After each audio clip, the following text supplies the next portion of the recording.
magic practice. We gotta keep it going. And it's basically the ability to like wield nature and yeah, basically.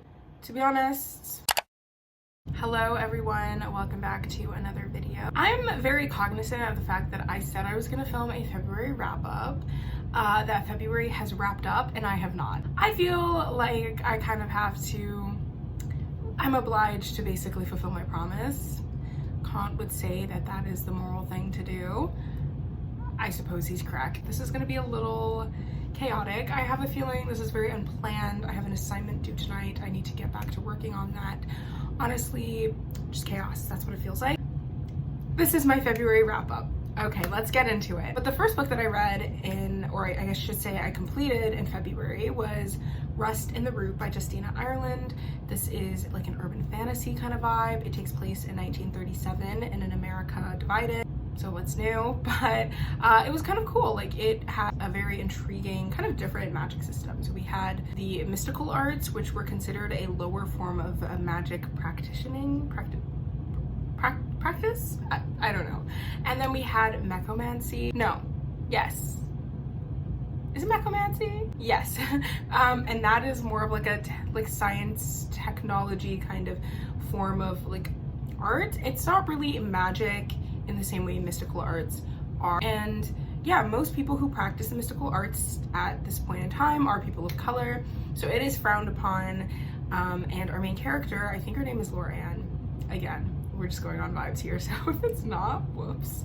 But she is a practitioner of the mystical arts, and she basically has a dream to be a baker. Like, she wants to move to New York from her small town and just pursue her dream. But when she gets there, all things kind of fail, and she's forced to join this organization in the government that is sending, they call colored corpse, into a blight zone. And basically blights are like deteriorating areas in the country, and those deteriorations occurred because of this thing they call the Great Rust, which honestly, it felt kind of like it was explained in a very convoluted way. Maybe that's just me not reading into it, but I was a little lost there. Yeah, so this story was honestly like just okay. I've sat on it and thought about how I felt, and it was just okay. Like, I enjoyed it, but do I think about it often? Not really. Did I love the characters? They were just there, in my opinion. So I gave this 4 stars, which is pretty high considering what I just said. But I think at the time I finished it, especially not having read any fantasy in the year at that point, I was just thinking, this is good.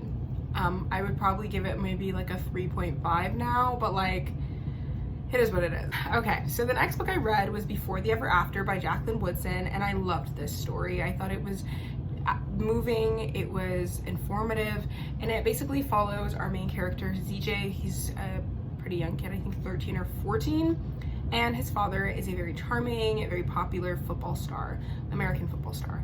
However, at the beginning of the book, his father is kind of dealing with these changes in his personality, so he's a lot more moody, he's more forgetful, and we kind of witness the deterioration of his father's like mental condition. This book is basically kind of, I guess, taking like an inside look at the effects of football, but also sports that there's a lot of like head contact, so like the kind of side effects that that's had on a lot of players.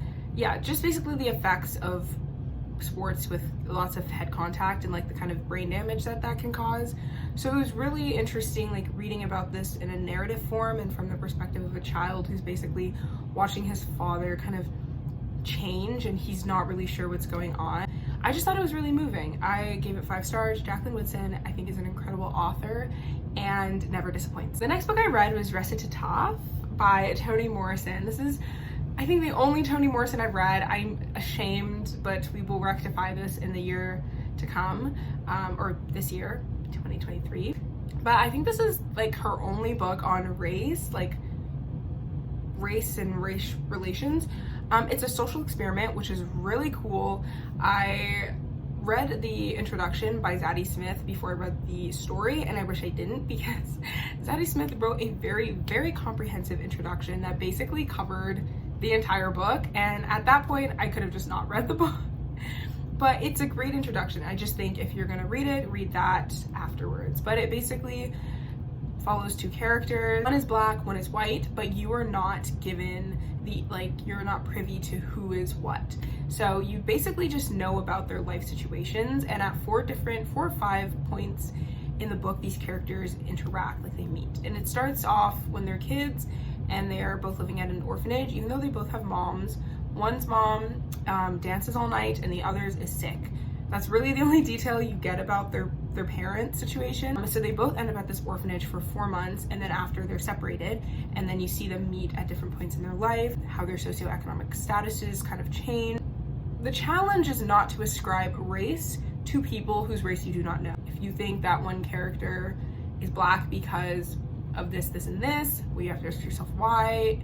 Is it only black people who, you know what I mean? So I thought it was a really, really cool concept. I gave it 4 stars. Very reflective, kind of challenges your own biases, which I think is really great. Then I read Black Skin, White Mask by Frantz Fanon. I read this for class, so I didn't rate it because when I read for class, I feel like I read a little differently. Yeah. And this is a really interesting kind of psychoanalysis on the mind of the colonized subject, and then also the colonizing, or the colonizer, and how colonization basically warps the mind. I really, really enjoy Fanon's writing and work, and I think it's a very just like intriguing to read and to write on. And I'm still grappling with themes from it, and I know I'll kind of come back to this and write my final paper in relation to some of the concepts like the zone of non-being. I'm kind of obsessed with that concept. Yeah, but anyways, we gotta keep it going. Okay, the next book I read was This Poison Heart by Kaylin Barron. I remember the first book I read by her was, I think, Cinderella's Dead or Cinderella's Not Dead. I don't remember.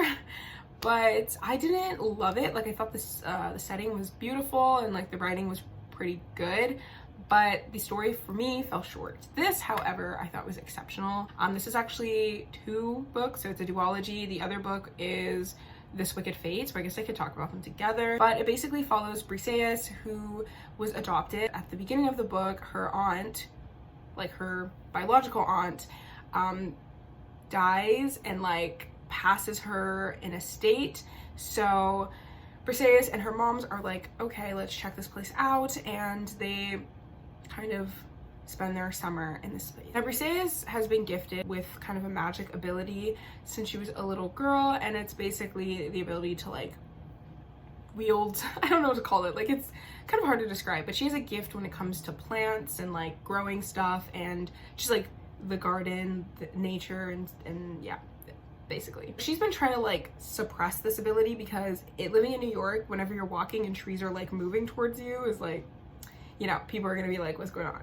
So being able to move to this estate that is like in an enclosed space, it's upstate New York, she can kind of free her abilities and start really getting into her element, kind of creating like mixtures and like with the different herbs, etc. But things are a little fishy in this estate, right? People are showing up, people are requesting things from her, and there seems to be kind of a trail that she's supposed to follow to unlock something that's hidden behind a gate in the estate that you need like specific things to access. So yeah, she's kind of like, don't know what's going on, kind of scared, kind of intrigued, and she pursues the path and things happen.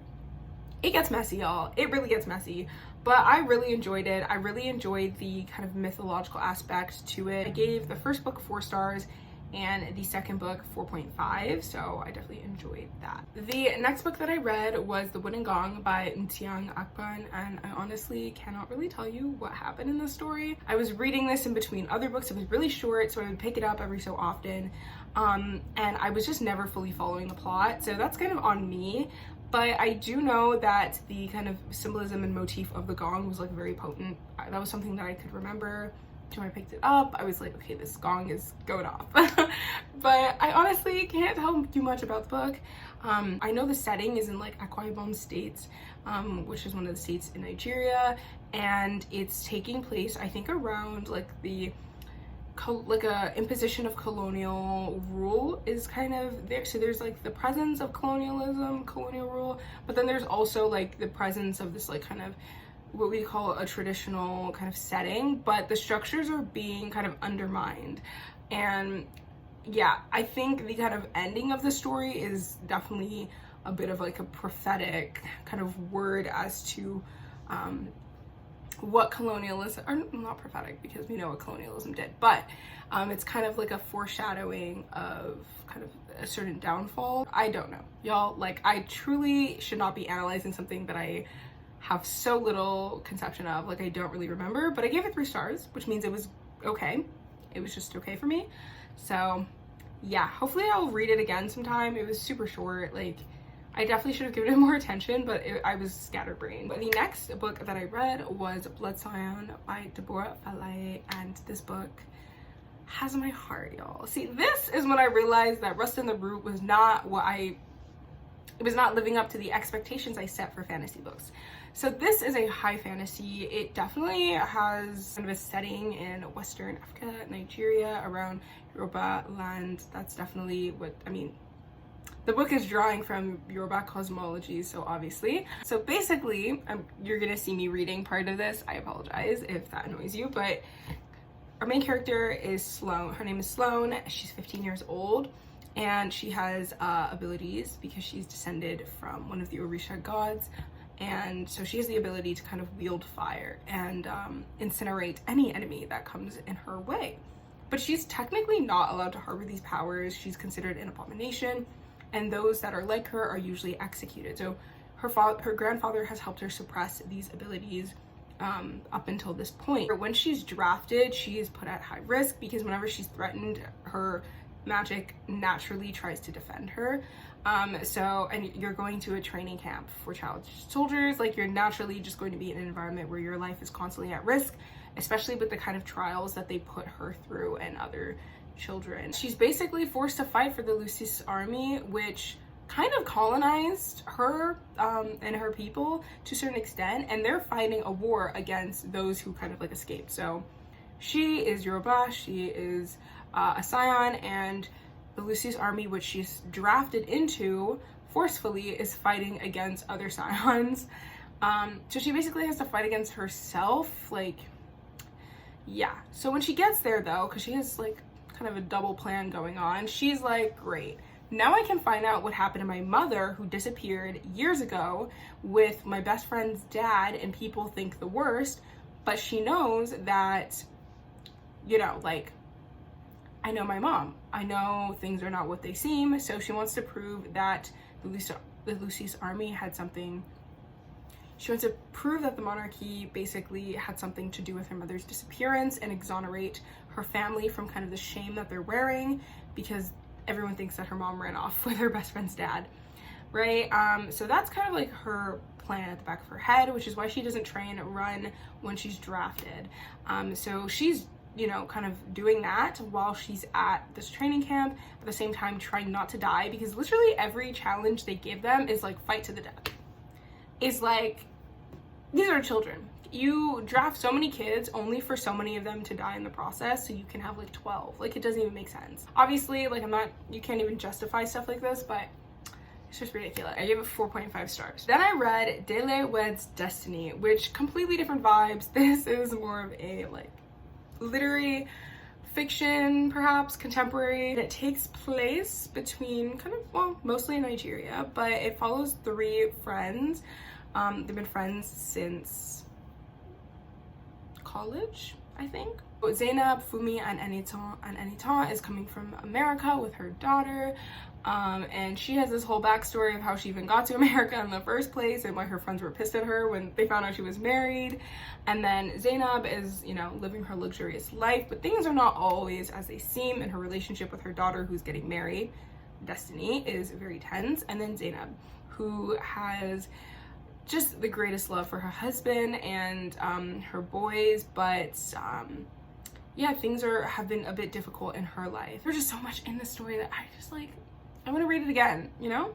I loved it. I really did. I recommend it. I gave it 5 stars. Like, has my heart. So those are all the books that I read in the month of February. Great reading month. All Black authors. So we're here to represent. Black History Month was the month, is always the month. Let me know what you guys read. If you read anything at all, favorite books, books you plan on reading, all of the above. I'm looking forward to talking to you about the books I've been reading this month in March because I got a lot to say. But currently, we're gonna focus on school because I have to get back to my assignment. Thank you guys so much for watching and thanks for bearing with me. I know I promised to have this video out a while ago, but it's better late than never, right?